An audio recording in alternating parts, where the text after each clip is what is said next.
ஓமத்தூரில் உள்ள உணவகம் ஒன்றில் பரோட்டா வாங்க சென்ற முதியவர் ஒருவர் கடையில் ஆள் இருப்பதை கவனிக்காமல் கல்லாப்பெட்டியில் உள்ள பணத்தை திருட முயற்சி செய்தார். அப்போது அங்கிருந்த கடை உரிமையாளர் அவரை கண்டிக்காமல் மேலே கேமரா இருக்கிறது என அறிவுரை கூறியதும் நான் ஒன்றுமே செய்யவில்லை என அங்கிருந்து நைசாக நழுவி செல்லும் முதியவரின் வீடியோ சமூக வலைதளங்களில் வெளியாகி அதிர்ச்சியை ஏற்படுத்தியுள்ளது.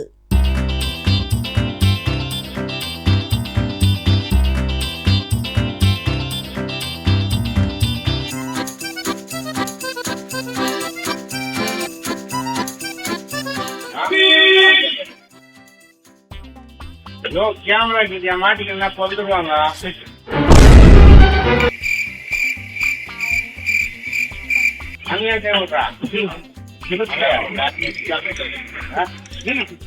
அங்க பாரு மாட்டி